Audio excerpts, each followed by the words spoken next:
ఎరుగని కొత్త రకం అవినీతికి వైఎస్ ఆయన కుమారుడు తెరతీశారు. వైఎస్ సహజ వనరులను దోచిపెడుతుంటే వాటిని పొందిన వారు జగన్ సంస్థల్లో పెట్టుబడులు పెట్టారు. క్విడ్ ప్రోకో పెట్టుబడుల వ్యవహారానికి పాల్పడిన జగన్ చివరకు కటకటాల్లోకి వెళ్లారు.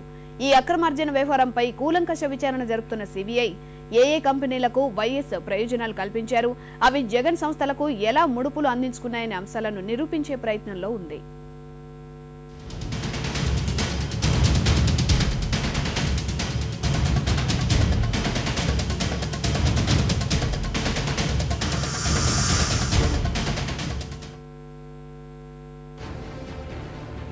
నాన్న సాయం చేస్తారు, కొడుకు ప్రతిఫలం పొందుతాడు. ప్రజలు ఇచ్చిన అధికారాన్ని అడ్డుపెట్టుకొని వైఎస్ సహజ వనరులను ఇష్టారాజ్యంగా దోచిపెడుతుంటే మేళ్లు పొందిన వారంతా ప్రతిఫలంగా కొడుకు సంస్థలకు కోట్ల కొద్దీ ముడుపులు సమర్పించుకున్నారు. స్వతంత్ర భారత చరిత్రలో కని విని ఎరుగని కొత్త రకం అవినీతికి తెరతీశారు నాటి ముఖ్యమంత్రి రాజశేఖర్ రెడ్డి. తండ్రి అధికారాల్ని బేరాలు బెదిరింపులతో కొడుకు సొమ్ము చేసుకున్న క్విడ్ ప్రోకో పెట్టుబడుల వ్యవహారం ఇది. అనుకూలురైన పారిశ్రామికవేత్తలు అనుచరులను అడ్డుపెట్టుకొని ప్రభుత్వ వనరులను సొంత ఎస్టేట్ సొత్తుగా మార్చుకున్న ఈ ఆస్తుల మార్పిడి వ్యవహారమే ఇప్పుడు జగన్ను పీకల్లోతు కష్టాల్లోకి నెట్టేసింది. అక్రమాస్తుల కేసులో అరెస్టుకు కారణమైంది. తీగలాగితే డొంకు కదులుతున్న ఈ అక్రమార్జన వ్యవహారంపై ప్రస్తుతం సిబిఐ కూలంకషంగా విచారణ జరుపుతోంది. ఏ కంపెనీలు తండ్రి నుంచి మేళ్లు పొందాయి, అవి జగన్ కంపెనీలకు ఎలా ముడుపులు చదివించుకున్నాయనే దానిపై సిబిఐ ససాక్ష్యంగా నిరూపించే ప్రయత్నం చేస్తోంది. ఎవరెవరు ఎలా వైఎస్ నుంచి లబ్ధి పొందారు, జగన్ కు ఏం సమర్పించుకున్నారు ఒక్కొక్కటిగా పరిశీలిస్తే వాన్పిక్ గుంటూరు, ప్రకాశం జిల్లాలో పోర్టులు, పారిశ్రామిక కారిడార్ ఏర్పాటు కోసం ఆవిర్భవించిన సంస్థ ఇది. నిమ్మగడ్డ ప్రసాద్ దీని అధినేత. ఓడరేవుల నిర్మాణం, కారిడార్ల కోసం చాలా చౌకగా 13,000 ఎకరాల భూమి రాయితీల రూపంలో కోట్ల రూపాయల లబ్ధి పొందింది. దీనికి ప్రతిగా షేర్ల రూపంలో జగన్ కు చెందిన జగతి పబ్లికేషన్స్ లో 450 కోట్ల రూపాయలు, భారతీ సిమెంట్స్ లో 252 కోట్లు, కార్మల్ ఏషియాలో 20 కోట్లు, సిలికాన్ బిల్డర్స్ లో 27 కోట్లు, హిముర్జాలో 11.5 కోట్ల రూపాయలు, మొత్తంగా 850 కోట్లు జగన్ కంపెనీలకు సమర్పించుకుందని సిబిఐ తేల్చింది. సాక్షిని ప్రచురించే జగతి పబ్లికేషన్స్ లో ప్రధాన వాటాదారు వాన్పిక్ అధినేత నిమ్మగడ్డ ప్రసాదే. బంజారా హిల్స్ రోడ్ నెంబర్ 1లోని సాక్షి ప్రధాన కార్యాలయం కొనుగోలు, నిర్మాణానికి 27 కోట్లు నిమ్మగడ్డ సంస్థల ద్వారానే వచ్చాయి.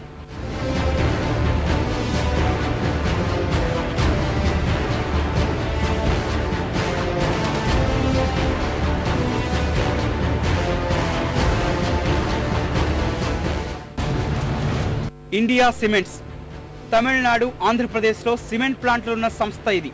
నల్గొండ కర్మాగారానికి రోజుకు 10 లక్షల గ్యాలన్ల నీరు, రంగారెడ్డి జిల్లా ముల్కాపూర్ వద్ద ఫ్యాక్టరీకి అదనంగా 0.013 టీఎంసీల నీటి కేటాయింపులు ఈ సంస్థ పొందింది.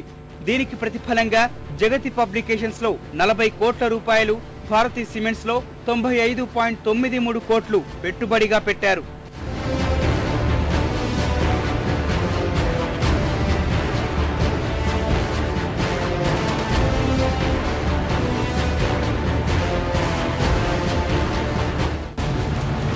దాల్మియా సిమెంట్స్ రాష్ట్రంలో సిమెంట్ ప్లాంట్ ఏర్పాటు కోసం ముందుకొచ్చింది ఈ సంస్థ. సాక్షి ఎడిటోరియల్ డైరెక్టర్ సజ్జల రామకృష్ణారెడ్డి, ఆయన సోదరుడు దివాకర్ రెడ్డిలకు చెందిన ఈశ్వర్ సిమెంట్స్ ను ప్రత్యేక పద్ధతిలో దాల్మియా పరం చేశారు. గతంలో ఈశ్వర్ సిమెంట్స్ కు దరఖాస్తు చేసుకున్న కడప జిల్లాలోని 1005 ఎకరాల సున్నపురాయి గనులను దాల్మియాకు కేటాయించారు. ఈ సాయానికి ప్రతిగా భారతీ సిమెంట్స్ లో 95 కోట్లు పెట్టింది. Lepakshi knowledge hub, Indu tech zone. Anantapur జిల్లాలో లేపాక్షి నాలెడ్జ్ హబ్ ఏర్పాటు, శంషాబాద్ అంతర్జాతీయ విమానాశ్రయ సమీపంలో ఇందూ టెక్ జోన్ ఏర్పాటుకు సంబంధించిన కంపెనీలివి. ఇందూ గ్రూప్ సంస్థల అధినేత ఇందుకూరి శ్యామ్ ప్రసాద్ రెడ్డి. అనంతపురం జిల్లాలో చాలా తక్కువ ధరకే 1000 ఎకరాలు పొందారు. ఒప్పందానికి ముందుగానే 2-3 దశలకు కూడా అనుమతి దక్కించుకున్నారు. శంషాబాద్ అంతర్జాతీయ విమానాశ్రయ సమీపంలో కారు చౌకగా 250 ఎకరాల భూమి ఈ సంస్థలకు దక్కింది. ప్రతిఫలంగా జగతి పబ్లికేషన్స్ లో 70 కోట్ల రూపాయలు పెట్టారు. అది కూడా ఇందు గ్రూప్ లోని వాల్డెన్ ప్రాపర్టీస్ నుంచి. నిమ్మగడ్డ ప్రసాద్ కి చెందిన ఆల్ఫా గ్రూప్ సంస్థల ద్వారా మళ్లించారు. జగతిలో నేరుగా కాకుండా నిమ్మగడ్డ ప్రసాద్ కంపెనీలను ఉపయోగించుకొని పరోక్ష మార్గంలో మళ్లించడం కొత్త మలుపు. హెటిరో గ్రూప్ సంస్థలు మహబూబ్ నగర్ లో పోలేపల్లి సెజ్ లో ఫార్మా కంపెనీ ఏర్పాటు కోసం ముందుకు వచ్చిన సంస్థ హెటిరో గ్రూప్ జడ్చర్ల సమీపంలోని పోలేపల్లి సెజ్ లో కారు చౌకగా 75 ఎకరాలు దక్కించుకుంది. జనని ఇన్ఫ్రాలో 15 కోట్లు, జగతి పబ్లికేషన్స్ లో 4.5 కోట్లు పెట్టుబడులు పెట్టింది. ఇప్పటికే ఈ సంస్థపై ప్రతిఫలానికి ప్రయోజనం అంశంలో సిబిఐ అభియోగ పత్రం దాఖలు చేసింది. పెన్నా గ్రూప్. ఈ గ్రూప్ అధినేత పెన్నా ప్రతాప్ రెడ్డి. రాజశేఖర్ రెడ్డితో పాటు ఆయన కుటుంబానికి అత్యంత సన్నిహితమైన కంపెనీ ఇది. రసల్ ఖైమాతో కలిసి విశాఖలో బాక్సైట్ నిక్షేపాలు, అల్యూమినియం పరిశ్రమ దక్కించుకుంది. హైదరాబాద్ లో పైనీర్ హాలిడే రిసార్ట్స్ పేరుతో హోటళ్ల నిర్మాణానికి రంగంలోకి దిగారు. విశాఖ బాక్సైట్ ప్రాజెక్టులో రసల్ ఖైమా తరఫున భాగస్వామిగా చేరి మెజారిటీ వాటా దక్కించుకున్నారు. పైనీర్ హాలిడే రిసార్ట్స్ పేరిట రాజధాని నగరంలో హోటల్ నిర్మాణానికి, భవన నిర్మాణంలో పెద్ద ఎత్తున నిబంధనల సడలింపు సాధించుకున్నారు. జగతి పబ్లికేషన్స్ లో పైనీర్ ఇన్ఫ్రాస్ట్రక్చర్ ద్వారా షేర్ల రూపంలో 45 కోట్లు సమర్పించుకున్నారు. పీవీపీ గ్రూప్ కంపెనీలు. హైదరాబాద్ లో స్థిరాస్తి, ఇతర వ్యాపారాలు నిర్వహిస్తున్న ఈ కంపెనీలు జగన్ కుడిభుజంగా పేరొందిన పొట్లూరి వరప్రసాద్వి. వైఎస్ హయాంలో హైదరాబాద్ శివారులోని నాదర్గుల్లో అసైన్ ప్రభుత్వ భూములను పొట్లూరి ప్రసాద్ సొంతం చేసుకున్నట్లు అభియోగాలున్నాయి. వైఎస్ అండతో స్పెక్ట్రమ్ పవర్ కంపెనీ దక్కించుకునేందుకు విఫలయత్నం చేశారు. ప్రయోజనానికి ప్రతిఫలంగా జగతిలో 10 రూపాయల విలువైన ఒక్కో షేరుపై 350 రూపాయల ప్రీమియంతో 147 కోట్లు పెట్టారు. జగతి పబ్లికేషన్స్ లో రెండో అతిపెద్ద వాటాదారు ఈయనే.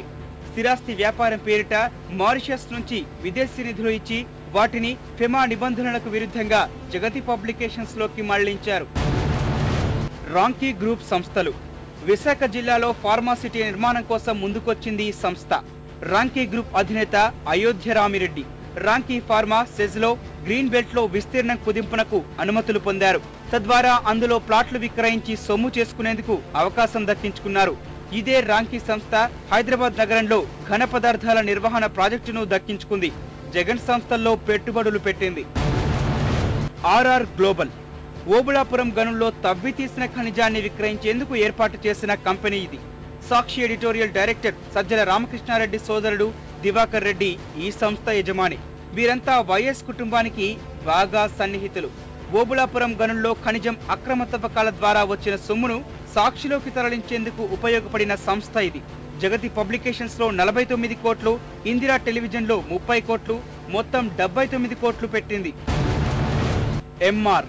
రాజధానిలో స్థిరాస్తి వ్యాపారం, గోల్ఫ్ కోర్స్ ఏర్పాటు కోసం వచ్చిన ఈ కంపెనీ దుబాయ్కి చెందినది. ఎంఆర్ చేపట్టిన HICC, golf course, boulder hills, township ప్రాజెక్టుల్లో ప్రభుత్వ వాటాను వైఎస్ ప్రభుత్వం 6% తగ్గించారు. జగన్ సంబంధీకుడు సునీల్ రెడ్డికి భారీగా డబ్బులు ముట్టినట్లు ఆరోపణలున్నాయి.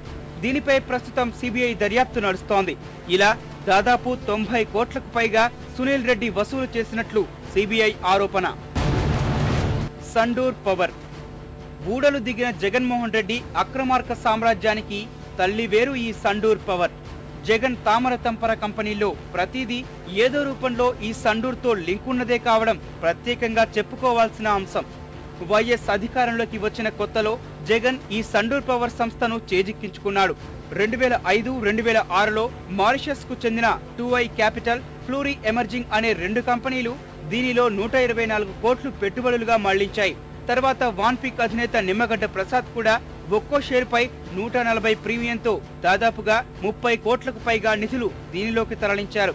ఇలా పోగుపడిన సొమ్ముతో జగన్ తామర తంపన కంపెనీలు తెరచి వాటిలోకి భారీగా నిధులు వసూలు చేశారు. Jagati publications, Carmel Asia, Bhagavat, Sannidhi, classic reality, Janani infra, silicon builders, Marvel infrastructure, Indira television, ఇలా జగన్ కు సంబంధించిన ఎన్నో సంస్థలు ఈ సండూర్ పవర్ కు అనుబంధ సంస్థలే కావడం గమనార్హం.